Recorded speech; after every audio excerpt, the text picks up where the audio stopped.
El isolitivo barinés, entrecomillado, insisto, no tiene significado preciso. No tengo, en lo personal, la menor idea de lo que pretende significar. Lo único que puedo afirmar es que tuvo un tiempo, un limitado espacio temporal y un espacio geográfico y un espacio físico que fue la Casa de la Cultura, como ya hemos dicho, o reiterado, y una ventana, esa ventana que da a la Plaza Bolívar y que fue nuestra ventana poética. Puede que no sea racionalmente comprensible como la poesía, pero tampoco es irracional decir que fuimos insolitistas. Por ejemplo, nos llevó tiempo habituar al oído barinés del término insolitismo. Anécdotas, sí, y muchas, todas reveladoras. Lo que sí puedo decir es que con nuestra presencia acercaba a curiosos e incrédulos, aunque el insolitismo, a sotto voce, era algo más que eso.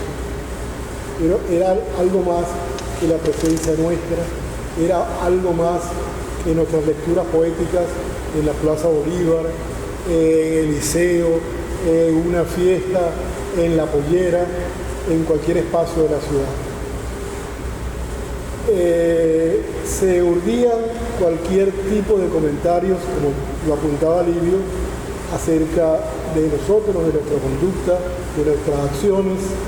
Se hacían dicterios, infundios y conjeturas. Concluyo proponiendo que el Ministerio del Ambiente debería decretarnos como especie protegida. Tú sabes, Livio, qué hicimos y cómo esta experiencia grupal fue determinante para acicatear el mundo cultural barinés. De ese letargo que tú has hablado de algún modo, de otro modo, y yo refiriéndome a la quietud, a la monotonía, a la repetición de eventos sin ton ni son, pero la ciudad, en nuestra opinión, necesitaba de una sacudida, de un estallido, y nosotros lo logramos. Agradecido, por supuesto, por este momento tan importante en el que nos encontramos, sobre todo porque nos permite traer en esta oportunidad lo que pudiera ser, yo no diría tanto que como una historia. Yo lo que preferiría denominar, traer al día de hoy algunos comentarios que un grupo de barineses en un momento determinado, frente a una coyuntura bien especial, frente a un momento bien especial, decidimos de manera espontánea ir abordando, y que en el andar de nuestros propios pasos y en el andar de nuestras propias expectativas fue como concretando la posibilidad cierta de que ese hallazgo pudiera dar algunos resultados concretos, algunos resultados tangibles para la literatura barinesa. Y se trata de lo que nosotros hemos denominado el movimiento insolitista, movimiento que, repito, surge de la espontaneidad de un grupo de jóvenes en aquella época que lo primero que abrazaron fue la amistad, lo primero que abrazaron fue el cariño, lo primero que abrazaron fue la necesidad de compartir en una ciudad que para esa época, hablamos finales de la década del 60, comienzo de la década del 70, una ciudad que tenía una condición muy especial, una condición de una ciudad muy tranquila, muy provincial, una ciudad muy pasiva, si se quiere, una ciudad que estaba como adormecida, una ciudad que estaba allí un poco como adormecida, y nosotros, los jóvenes de esa época, quizás por una carga de referentes que cada uno individualmente poseía, les llamaba, nos despertó la atención, esa tranquilidad de esa ciudad, y entonces nosotros, en ese encuentro primero amistoso, en ese encuentro del afecto y del cariño, y de la identidad, entonces fuimos dando ese despertar a esa ciudad desde el punto de vista de la poesía, desde el punto de vista de la literatura. De la literatura en términos generales, porque, repito, teníamos unos referentes, cada uno a su manera, pero veníamos de un Mayo francés, teníamos la referencia del surrealismo, de la vanguardia literaria, no solamente venezolana, latinoamericana, sino mundial. Entonces por allí comenzó ese despertar, por allí comenzó ese andar de este grupo de sí que nos logramos encontrar, y comenzamos a vociferar en nombre de la literatura y de la poesía. Fue una irrupción, como toda irrupción, tuvo su impacto en el medio sociocultural de la ciudad. ¿Me permites, Livio? Yo hice unos apuntes hoy para tratar de esquematizar lo que, en mi opinión, que yo sé que coincidimos, fue el movimiento insolitista barinés, entrecomillado, porque no hubo en nosotros ninguna pretensión de equipararnos a las vanguardias artísticas, históricas, como acaba de decir Livio, el surrealismo, el dadaísmo, el futurismo, el futuro, de ningún modo. Justo en los años 60, pues como todos sabemos, aparece ese estallido brutal del nadaísmo, que tuvo las repercusiones continentales y mundiales, y nosotros como jóvenes de provincia,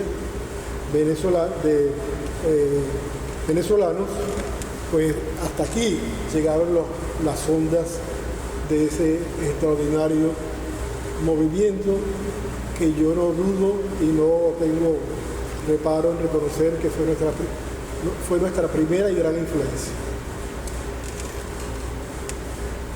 Hoy asistimos a una escena muda, como suspendida en el tiempo. Estamos reunidos nuevamente en el taller literario Andrés Mariño Palacio. Nos reunimos para hablar de nosotros.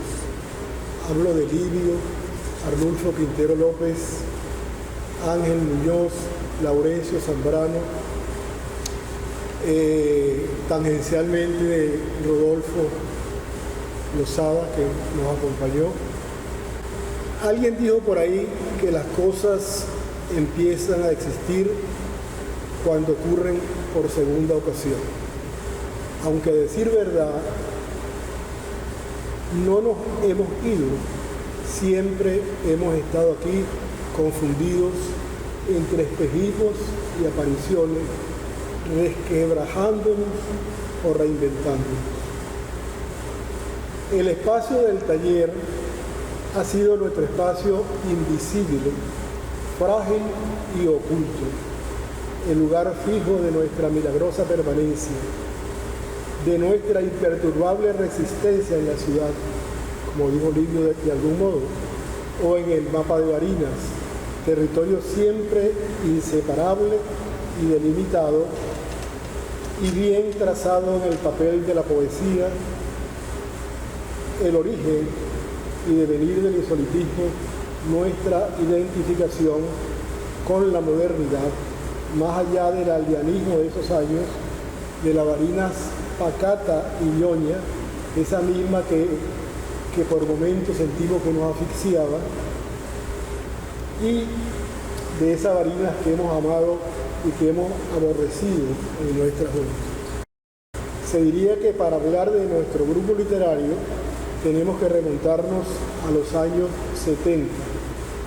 Justamente en los inicios de los años 70 fue que nosotros tomamos por asalto ese local que estaba allí abandonado y echamos a andar el taller. Es necesario puntualizar que el taller no fue un espacio de escritura. Inicialmente nunca lo asumimos, ¿no? como espacio para formar escritores o jóvenes. El taller lo tomamos como un bastión de resistencia para la actividad cultural, porque nosotros en esos años nos sentíamos al margen, ¿verdad?, de la cultura oficial. Es importante señalar que el taller literario en ningún momento, bien lo ha señalado también Vilma, hubo pretensiones ni académicas ni formales. Era sencillamente un espacio. Un espacio de encuentro. El taller literario para nosotros era un espacio primero de encuentro. En ese espacio de encuentro, pues compartíamos nuestras inquietudes, nuestras preocupaciones y nuestro gusto por la literatura, por la poesía, de manera especial. Y lo que también se dan cosas que es bueno a Vilma que la señalemos. Fíjense que el taller literario, nosotros se decidió designarlo con el nombre de Andrés Mariño Palacio. Entonces, pudo haber sido cualquier otro nombre, incluso hubo en un momento la posibilidad de que se llamara Enriqueta Arbelo Larriba, de que se llamara José Antonio Ramos Sucre, de que se llamara... Pero había una conexión, porque no olvidemos que Andrés Mariño Palacio, un escritor extraordinario venezolano, poco conocido y con una vida física muy corta también,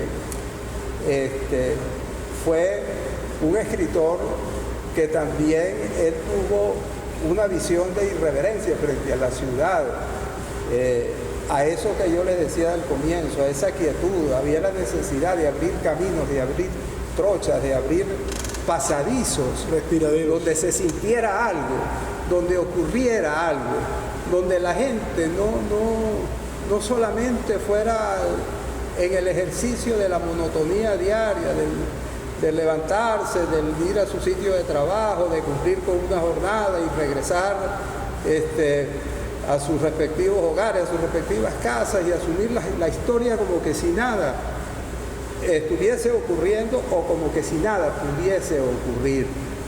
Y nosotros éramos de los que pensábamos que sí estaban ocurriendo cosas, pero que tenían que seguir ocurriendo otras cosas. Y para eso había que despertar a esa ciudad, para eso había que inyectarle a esa ciudad esa otra manera de verla, de sentirla y de apreciarla y de asumirla como sitio de pertenencia. Entonces, el taller fue ese espacio que generó la posibilidad de esos encuentros, la posibilidad de esos debates y la posibilidad Entonces ya nosotros,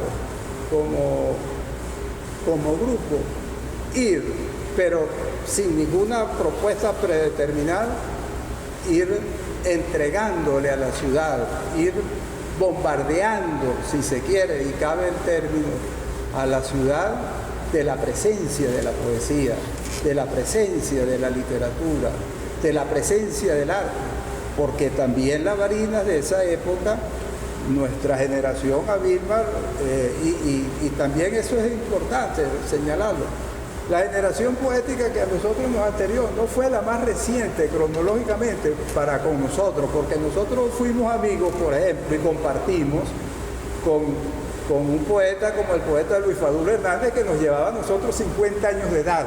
Ese fue el poeta, Luis Guevara, Humberto Febre, Orlando Araujo, y Amoronta. La gente que a nosotros nos llevaba una edad suficiente, bastante, donde cabían por lo menos 2 o 3 generaciones anterior a la nuestra, pero se produjo como una especie de vacío. Y esa generación, la mayoría venía produciendo una literatura en silencio, pero además una poesía donde se ocupaba mucho, era del tema folclórico, del tema nativista, se cultivaba ese tipo de poesía, y entonces pudiéramos decir que el antecedente más inmediato a nosotros, donde se propone una poesía, digamos, que rompe un poco con esa presencia telúrica, nativista y del paisaje, pudiera ser el poeta Manuel Darío Gruber, el poeta Manuel Darío Gruber, que es el que da, digamos, el salto, el mismo Esteban Ruiz Guevara y el poeta Jesús Enrique Guedes, que proponen una poética más de vanguardia, una poética que se corresponde más a esa nueva expresión literaria. Y entonces nosotros, repito, que teníamos unos referentes muy inmediatos, porque en la década del 60, Vilmar, culturalmente en el mundo ocurrieron muchas cosas, demasiadas cosas.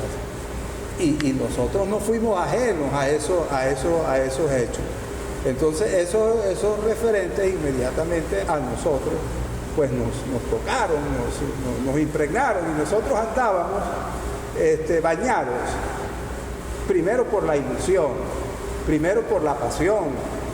¿Quién no amó en su momento, en esa época, por ejemplo, el Mayo francés? ¿Quién no amó en su momento, en sus primeros momentos, quién no celebró con Martí el triunfo de la Revolución Cubana? ¿Quién no celebró al grupo nadaísta? ¿Quién no va a recordar a Gervasi cuando nos dice venimos de la noche y hacia la noche vamos? Es decir, todos esos referentes a nosotros nos tocaron, todos esos referentes a nosotros nos impregnaron, y eso fue en parte lo que sirvió de empuje, de impulso